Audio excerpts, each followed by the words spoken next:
What's up, YouTube? Alright, so first off, yeah, I know the card's about a year old. Whoop-de-doo, blah blah blah. It's the first time I've had that much graphics card power since the GTX 500 series days, and even then, all I had was a GTX 560 Ti. That being said, as you all know in my last video, or well, as you may not know, depending upon whether or not you watched the last one. The last video I did an unboxing of my GTX 1080 Founders Edition. And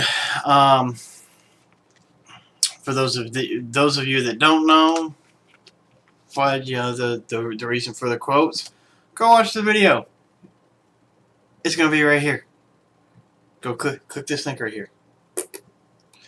Now,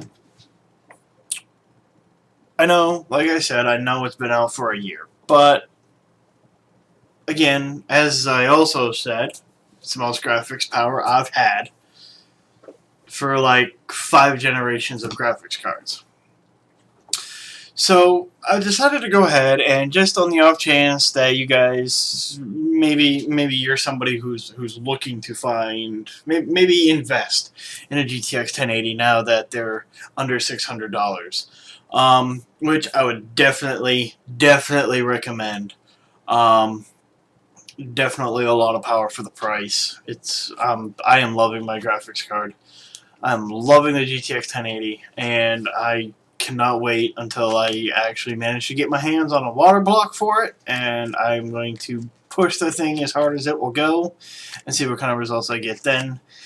But in the meantime, I have gone ahead. I've done a benchmark in Gears of War 4, and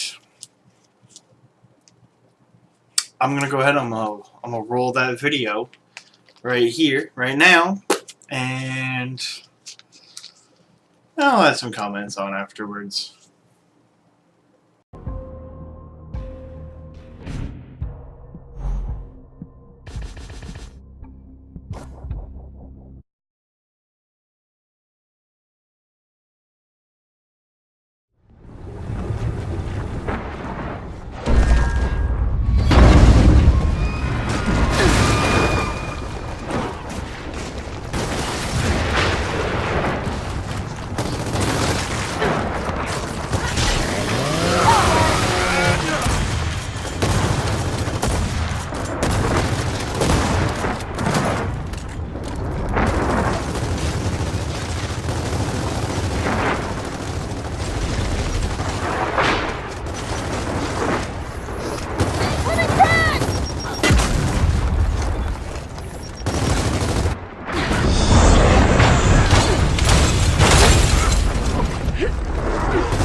Alright, so yeah, as you can see, the GTX 1080 does really well in Gears of War 4.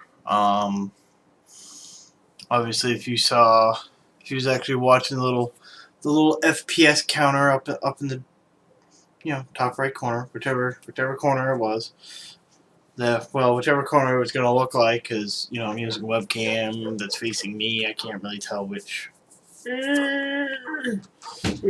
corner is gonna be.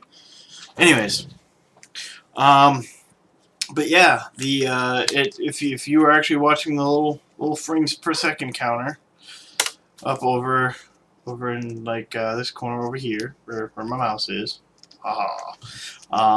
you saw that it steadily hovered right around and did fairly decent at staying above 100 frames per second. But as you can see here, it says the overall average is 110.2 0.8, the lowest, the actual lowest 88 frames per second. And as you can see down here, like all my settings is all set to the ultra preset. Except I had to manually go in and turn VSync off, and that way it would actually go above 60. But yeah, I mean, as you can see, it did quite well. It would probably, if the game supports it, it would probably benefit me to do SLI, to actually have like just perfect frame rate, trying to maintain anything say above 100 frames per second steadily. You'll if you're looking to get a GTX 1080, and you want to you have a monitor that's like 144 hertz, you probably want to, in order to be able to maintain the appropriate frame rate for that, you will probably want to do SLI. I should have done some research before I was making this video.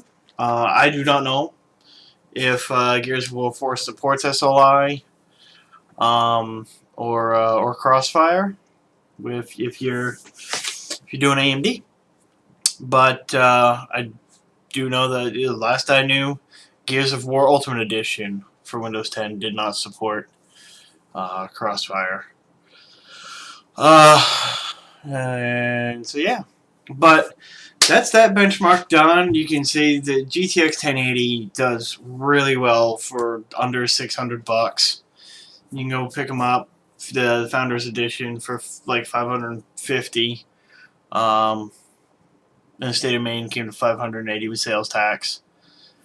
So yeah, definitely a powerful card for its price. But yeah, any other games or benchmarks you want to see me run, just throw it down in the comments. I am planning on potentially doing the Heaven and Valley benchmarks from Unigine.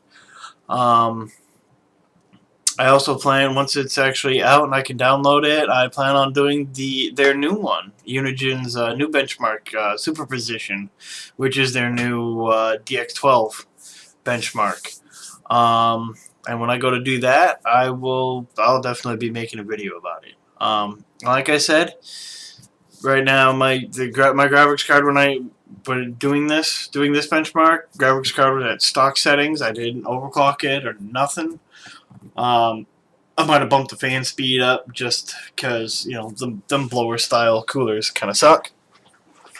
But anyways, another thing to note is that my CPU is overclocked, as you can see in the video. If you take and you look,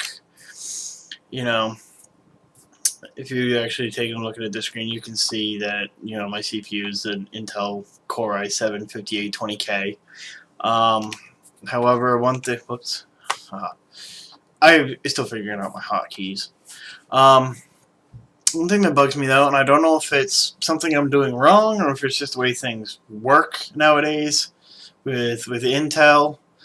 My CPU, my 5820K is actually overclocked to 4 gigahertz, and at the time of making this video, doing this benchmark. So, but Windows doesn't detect that. I don't know why. But yeah, any other videos, throw them down in the comments. I will, if I have it, I'll benchmark it in some way, shape, or form. Somehow. Like Grand Theft Auto 5, I'll just run the in-game benchmark. Same with Grand Theft Auto 4. Those are the only two that I can think of off the top of my head that have a benchmark built in. Yeah. If you like this video, hit the like button. If you didn't, hit the dislike button. I don't care. Feel free to provide some constructive criticism. If I see a dislike and no comment supporting it, then I'll know it's just a troll. So yeah, hit that subscribe button if you want to see more. I try to work on videos whenever I have the time. And boom. So, until next time, see you in the next video.